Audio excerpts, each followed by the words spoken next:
இன்ஷா அல்லாஹ் நம்முடைய வாழ்வை மாற்றக்கூடிய வசனங்கள். உலாயிகல்லதீன அன்அமல்லாஹு அலைஹிம், உலாயிகல்லதீன இவர்கள் யார், அவர்கள் யார், அன்அமல்லாஹு அலைஹிம் அல்லாஹுவால் அருள் செய்யப்பட்டவர்கள்.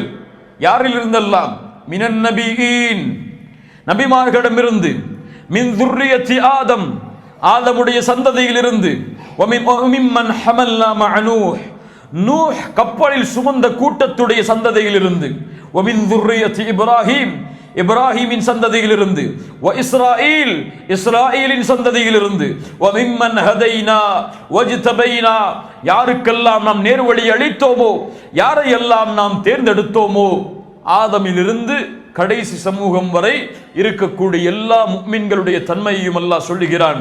இதா துத்ஸிலா அலைஹிம் ஆயாத்துர் ரஹ்மான், அவர்களுக்கு முன்னால் ரஹ்மானுடைய வசனங்கள் ஓதி காமிக்கப்பட்டால், ஹர்ரு சுஜ்ஜதன் வ புக்கியா அவர்கள் பணிந்து சுஜூதில் விழுவார்கள் அழுதவர்களாக.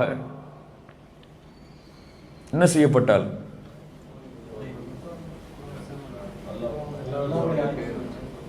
குர்ஆனுடைய வசனம் ஓதப்பட்டால் முஃமின் தாங்க முடியாமல் சுஜூதில் அழுவான்.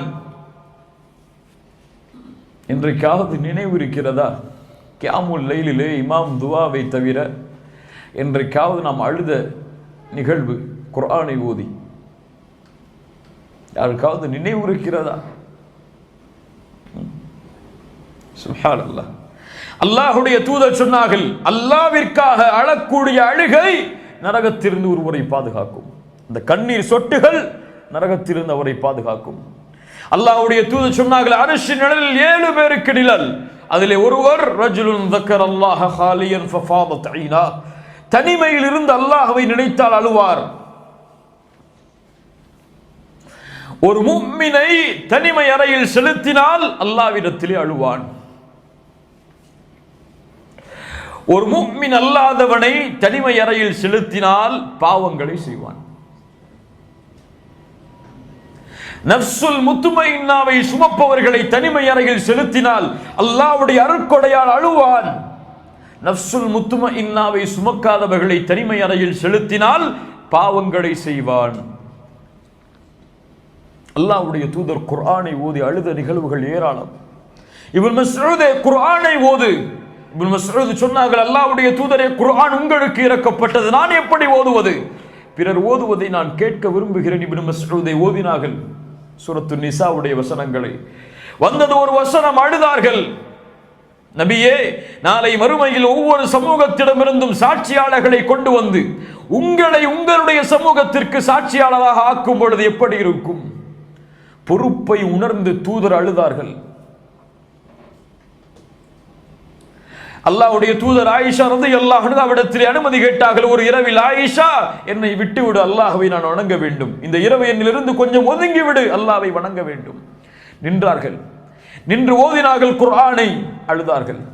அவர்களுடைய தாடி நனைந்தது, அவர்களுடைய கன்னம் நனைந்தது, அவர்கள் உட்கார்ந்தார்கள், அவர்களுடைய தொடை நனைந்தது. அந்த இடமெல்லாம் கண்ணீரால் சூழ்ந்து விட்டது. இதுவரை அழுதார்கள். காலை பிலால் அதான் சொல்ல வரும் வரை பிலால் கேட்டார், அல்லாஹ்வுடைய தூதரை, தபுக்கி, அழுகிறீர்களா? அஃபலா கூன அப்தன் ஷக்கூரா, பிலால், அல்லாஹ்விற்கு நன்றி உள்ள அடியானாக ஆக வேண்டாமா? பிலாலே, இந்த இரவு அல்லாஹ் குர்ஆனுடைய வசனத்தை இறக்கினான். அந்த வசனத்தை ஓதி சிந்திக்காதவர்கள் நாசமாகுவார்கள். இன்ன ஃபீ ஹல்கிஸ் ஸமாவாதி வல் அர்த், இன்ன ஃபீ ஹல்கிஸ் ஸமாவாதி வல் அர்த் வக்திலாஃபில் லைலி வன் நஹார் லஆயாத்தின் லிஉலில் அல்பாப். சூரா ஆல் இம்ரானுடைய 190வது வசனம் என்று அழுதார்கள். முஃமின்களை பொறுத்தவரை குர்ஆனை ஓதினால் அழுவார்கள், குர்ஆனை சிந்தித்து அழுவார்கள். ஆனால் குர்ஆனை ஓதும் பொழுது எம்மால் மன திருப்தியோடு நிம்மதியோடு ஓத முடியவில்லை. எங்கே அழுவது?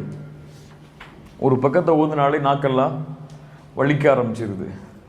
டைம் எல்லாம் பார்த்து ஓத வேண்டியதாக இருக்கு.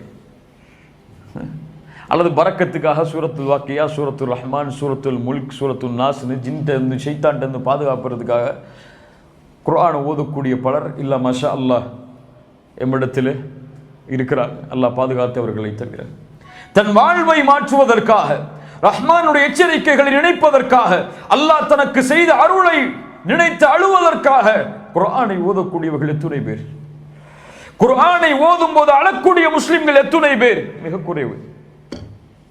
அர்த்தமே தெரியாத எங்க அழுவுறது? இமாம் அழுதாருன்னா சேர்ந்து அழலாம். அர்த்தமே தெரியாத ஏன் அர்த்தம் தெரியாது? ஏன் அர்த்தம் தெரியாது? நாங்கள் அரபி மொழியை படிக்கலை அல்லது அரபியா பிறக்கலை. இங்கிலீஷாவை பிறந்தீங்க, இங்கிலீஷ் மொழியை கற்றுக்கிட்டா வேலை கிடைக்கும், கண்ணியமாக இருக்கும், எல்லாட்டையும் பேசலாம். அரபியை கற்றுக்கிட்டா பேச முடியுமா? சம்பாதிக்க முடியுமா? முடியாது, சம்பாதிக்க முடியாது. சம்பாதிக்கணும்னு ஒரு கண்டிஷன் இருந்துச்சுன்னா எந்த இன்ஸ்டிடியூட்ல போய் உட்கார்ந்தாவது எவ்வளவு காசு கட்டியாவது படிக்க தயார் சமூகத்தில் பலர். அல்லாஹ் இல்ல மாஷா அல்லாஹ். இப்போ குர்ஆனை ஓதும் போது நபிமார்களும் அவர்களை பின்தொடர்ந்திய சமூகமும் அழுகும். 59வது வசனம், فخلف من بعدهم خلف أضاعوا الصلاة واتبعوا الشهوات فسوف يلقون غيا. நரகவாதிகளுடைய இரண்டு தன்மையை சொல்லுகிறான். ஒரு தன்மையை இந்த உரையிலே பார்ப்போம், அடுத்த தன்மையை அடுத்த வாரம் பார்ப்போம். فخلف من بعدهم خلف, இதற்கு பின்னால் வரக்கூடிய மக்கள் யார்? முஃபஸ்ஸிர்கள் விளக்கம் சொன்னார்கள், என்னுடைய சமூகத்தில், தூதரின் சமூகத்தில் இறுதியாக வரக்கூடிய மக்கள், அந்த ஹைருல் குரூன், அந்த காலத்திற்கு பின்னால் வரக்கூடிய மக்கள் என்ன செய்வார்கள்? அதாஉஸ் ஸலாஹ், தொழுகையை பாழாக்குவார்கள். அப்பா, தொழுகையை வீணடிப்பார்கள். தொழுகையை வீணடித்தால் என்றால் என்ன? தொழுகை விடுவார்களா? இப்னு அப்பாஸ் ரலியல்லாஹு அன்ஹுமா சொன்னார்கள், அதாஉஸ் ஸலா என்றால் அக்ஹருஹா அன் வக்திஹா, தொழுகையை அதனுடைய நேரத்திலிருந்து தவற விடுவார்கள். ஃபமல் ஜஸா, இவர்களுடைய கூலி என்ன? ஃபஸௌஃப யல்கௌன கையா, கையா என்ற நரக ஓடையில் இவர்களை அல்லாஹ் ஒன்று கூட்டுவான். கையா நரகத்தின் ஒரு ஓடை, நரகத்துடைய சீலும் ஷலமும் நரக நெருப்புடைய சூடு அதிகமாக இருக்கக்கூடிய ஒரு ஓடை கையா, நரகத்தில் இவர்களை ஒன்று கூட்டுவான். சயீத் இப்னு முஸைப் சஹாபாக்களுடைய மாணவர் சொல்கிறார், அதாஊஹா என்றால் ஐயுவஹிரூஹா, தொழுகையை தாமதப்படுத்துவார்கள். எப்படி? ஸலாத்து துஹரை தாமதப்படுத்துவார்கள் அஸர் வக்து வரும் வரை, அஸரை தாமதப்படுத்துவார்கள் அடுத்த வக்து வரும் வரை. இப்படி வக்தை தவறி தொழுவார்கள்.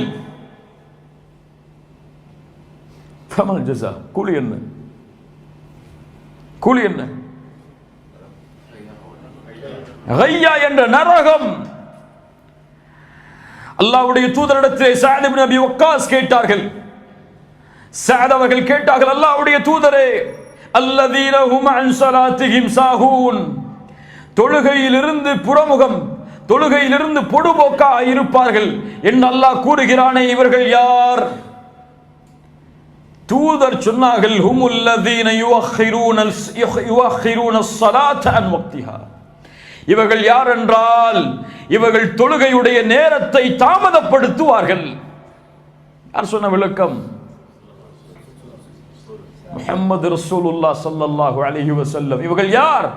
ஃபவைலுல் லில் முஸல்லீன், இந்த தொழுகையாளிகள் நாசமாகுவார்கள், இந்த தொழுகையாளிகள் வைல் என்ற நரகத்தை உரித்தாக்குவார்கள். லா இலாஹ இல்லல்லாஹ். யா அய்யுஹல்லதீன ஆமனூ லா துல்ஹிக்கும் அம்வாலுக்கும் வலா அவுலாதுக்கும் அன் ذிக்ரில்லாஹ் வமன் யஃஅல் ذلك ஃபஉலாயிக ஹுமுல் காஸிரூன். ஈமான் கொண்டவர்களே, உங்களுடைய செல்வமோ உங்களுடைய குழந்தைகளோ எதுவும் உங்களை அல்லாஹ்வின் நினைவிலிருந்து திருப்பி விட வேண்டாம். அப்படி திருப்பினால் நஷ்டவாளிகளாக மாறிவிடுவீர்கள். அஹ்லு தஃப்ஸீருடைய எல்லோரும், தஃப்ஸீர் கலையுடைய விரிவுரையாளர்கள் எல்லோரும் சொல்கிறார்கள், இங்கே அல்லாஹ் அல்லாஹ்வின் நினைவை விட்டு திருப்பி விட வேண்டாம் என்று சொல்கிறானே, அல்லாஹ்வின் நினைவை விட்டு உங்களை திருப்பி விட வேண்டாம் என்று அல்லாஹ் சொல்லுவது தொழுகையை. உங்களுடைய குழந்தைகளோ உங்களுடைய செல்வமோ அல்லாஹ்வின் நினைவை விட்டு உங்களை திருப்பிவிட வேண்டாம் என்றால் தொழுகையை விட்டு திருப்பி விட வேண்டாம்.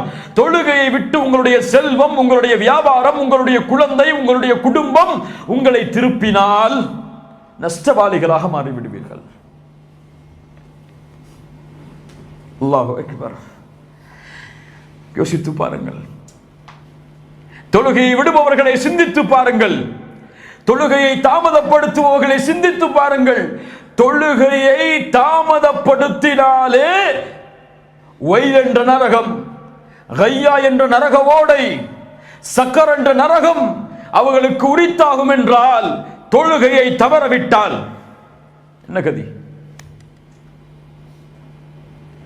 தொழுகையை தவறவிட்டால் என்ன கதி? தொழுகையை தவற விடுபவன் அல்லாஹ்வுடைய சாபத்திற்குரியவன்.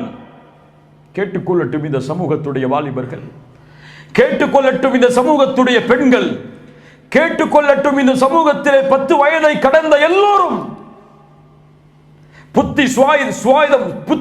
புத்தி உள்ள வயதை கடந்த ஹைதுடைய காலம் இல்லாத, நிஃபாசுடைய காலம் இல்லாத பெண்கள், ஆண்கள் எல்லோரும் கேட்டுக்கொள்ளட்டும். தொழுகையை விடுவது கொலையை விட கொடிய குற்றம். தொழுகையை விடுவது விபச்சாரம் செய்வதை விட கொடிய குற்றம். தொழுகையை விடுவது திருட்டை விட, சூதை விட, அல்லாஹ்வுடைய மார்க்கத்தில் மிகப்பெரிய அநீதம் ஷிர்க் செய்வதற்கு பிறகு மிகப்பெரிய குற்றம். பலர் அறிவதில்லை. ஆம், ஆயிரம் ஆதாரங்களை எடுத்து சொல்லலாம். தொழுகையை விடுவது ஷிர்க், குஃப்ர் தான், மாற்றுக்கிறது கிடையாது. தொழுகையை வேண்டுமென்றே நேரம் இருக்கிறது என்று தெரிந்தும் மறதி இல்லாமல், அசதி இல்லாமல் தொழுகையை வேண்டுமென்றே விடுபவன் காஃபிர், மாற்று கருத்து கிடையாதுங்க.